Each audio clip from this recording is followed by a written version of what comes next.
Friends, मैं स्मृति आपका अपने YouTube channel techno art made easy में स्वागत करती हूँ। फ्रेंड्स, आज का मेरा टॉपिक है रोमांटिज्म। रोमांटिज्म जिसे हिंदी में हम कहते हैं रोमांसवाद, और इसका एक और नाम है जिसे कहते हैं स्वच्छंदतावाद। स्वच्छंदतावाद जैसा कि शब्द से ही पता चल रहा है, स्वच्छंद यानी फ्री माइंड से जब कलाकार ने काम करना शुरू किया तो वहां से ही रोमांसवाद की शुरुआत मानी जाती है। नियो क्लासिज्म रोमांसवाद से पहले जब था तो उसमें कलाकारों को बहुत ज्यादा मतलब उनमें एक तरीके से जकड़न जैसी होने लगी थी। कलाकार बंध गया था, उसको शास्त्रीय शैली और ग्रीक रोमन से प्रभावित होकर चित्र बनाता था। अपने इमोशंस को ज्यादा से ज्यादा वो पिक्चर में नहीं प्रेजेंट कर पाता था, और एक तरीके की उसमें जो तर्क कठोरता थी और प्राचीन का ही अनुकरण कर रहे थे। अपने विचारों से या अपनी भावनाओं से प्रेरित होकर वो चित्र नहीं बनाते थे। तो धीरे धीरे वहां पे क्या हुआ कि इन सब बातों का विरोध होने लगा, और विरोध के बाद जो और कलाकार आए उन्होंने अपने तरीके से थोड़ा सा फ्री होके भी काम करना शुरू किया। तो उसके पश्चात ही स्वच्छंदतावाद का उदय हुआ। और इसमें जो एक फेमस चीज थी वो थी कि जो वहाँ रूसो थे, उन्होंने फ्रांस के क्रांतिकारी विचारों पे सबसे ज्यादा प्रभाव डाला। उन्होंने एक उपदेश दिया कि प्रकृति की ओर वापस चलो, और कलाकारों की शैली को भी उन्होंने प्रभावित किया। अब आर्टिस्ट थोड़ा सा फ्री था, नेचर से ज्यादा अट्रैक्ट होता था। इस जो रोमांसवाद था इसमें सबसे ज्यादा चित्र लैंडस्केप के ही बने इसीलिए। और ये क्या था, एक गतिशील एक तरीके से, क्योंकि जो नियो क्लासिज्म था वहाँ एक स्थिरता थी, जटिलता थी, उससे उठ के अब ये जो वाद था इसमें थोड़ा सा गतिशील थी। चित्रों में थोड़ी गति, लय और भाव आदि को मुख्यता दी जाने लगी थी।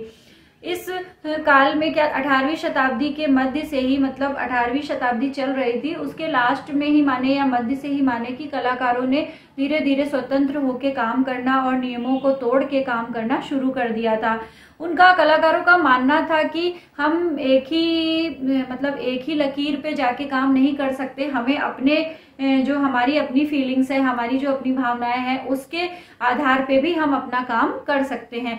तो फिर जब इस तरीके से कलाकारों में अलग अलग भावनाएं जागृत हुई तो आकृतियों में और जो चित्रों में उनमें भाव की प्रधानता होने लगी। मुख्य रूप से जो विषय होते थे, अब विषय में भी परिवर्तन आया। वो काल्पनिक कथाओं से प्रभावित होकर चित्र बनाते थे, और कुछ जो साहसिक घटनाएं होती थी या तत्कालीन समाज की जो घटनाएं होती थी उससे प्रेरित होकर वो चित्रकारी करने लगे थे।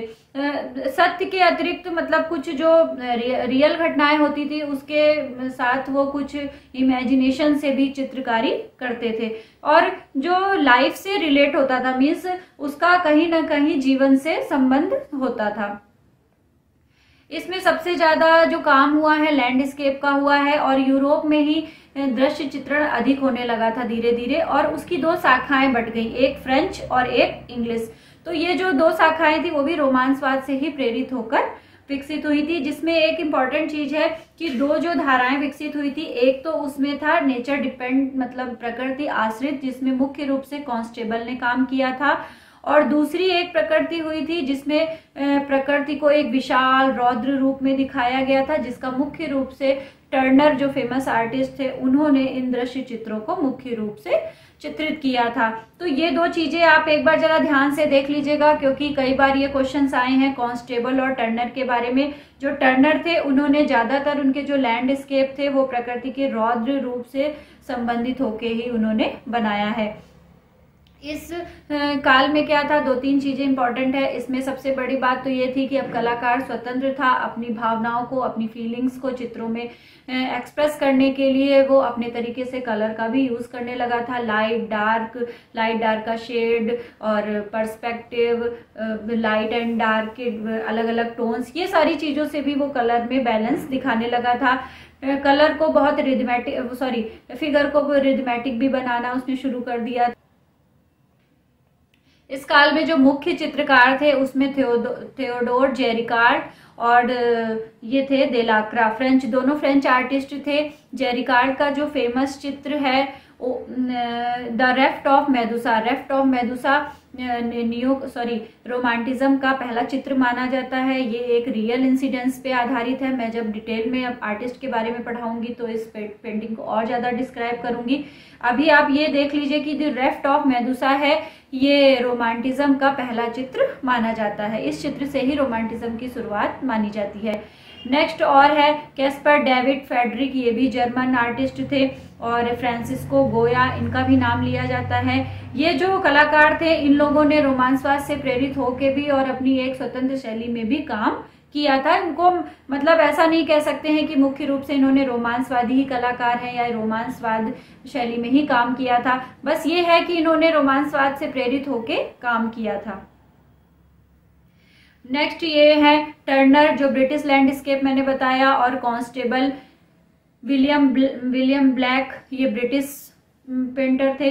तो इन सभी लोगों ने रोमांसवाद में बहुत सारा काम किया। मेन मुख्य रूप से अब काम होता था नेचर पे डिपेंड होके काम होता था। यहाँ पे अब जो फिगर वगैरह बनते थे, जैसे नियो क्लासिज्म में फिगर बनता था कि फिगर को ही इम्पोर्टेंस दी जाती थी, आकारों को इम्पोर्टेंस दी जाती थी। अब यहाँ पे नेचर को इम्पोर्टेंस दी जाती थी। जब कोई भी चित्र बनाते थे तो उसमें जो फिगर वगैरह होते थे उसको बहुत छोटा या करके दिखाते थे, या उसकी मतलब उसकी उतनी इम्पोर्टेंस नहीं होती थी जितने की बैकग्राउंड में नेचर को वो इम्पोर्टेंस देते थे। अब कलाकार किसी भी बंधन में नहीं बंधा था, उसे धर्म से, राजनीति से और जो वहाँ की कुरीतियां वगैरह थी उनसे उसको कोई मतलब उससे वो प्रेरित होकर काम नहीं करता था। उसके चित्रों में साहसिक घटनाएं होती जरूर थी, साहसिक घटनाओं से प्रेरित होकर काम करता था, लेकिन उन साहसिक घटनाओं में वो मुख्य रूप से प्रकृति को ही महत्व। तो फ्रेंड्स, ये थी इम्पोर्टेंट बातें जो भी रोमांसवाद के बारे में वो मैंने आपको यहाँ बताई। अब मैं नेक्स्ट वीडियो में रोमांसवादी कलाकारों के बारे में आपको डिटेल में बताऊंगी। आई होप आपको मेरा ये वीडियो पसंद आया होगा, तो प्लीज़ मेरे चैनल को लाइक करें, शेयर करें और सब्सक्राइब करें। साथ ही बेल आइकन को प्रेस करें, जिससे आपको टाइम टू टाइम मेरे लेटेस्ट वीडियो के नोटिफिकेशन मिलते रहेंगे। मिलते हैं अपने नेक्स्ट वीडियो में, तब तक के लिए बाय बाय।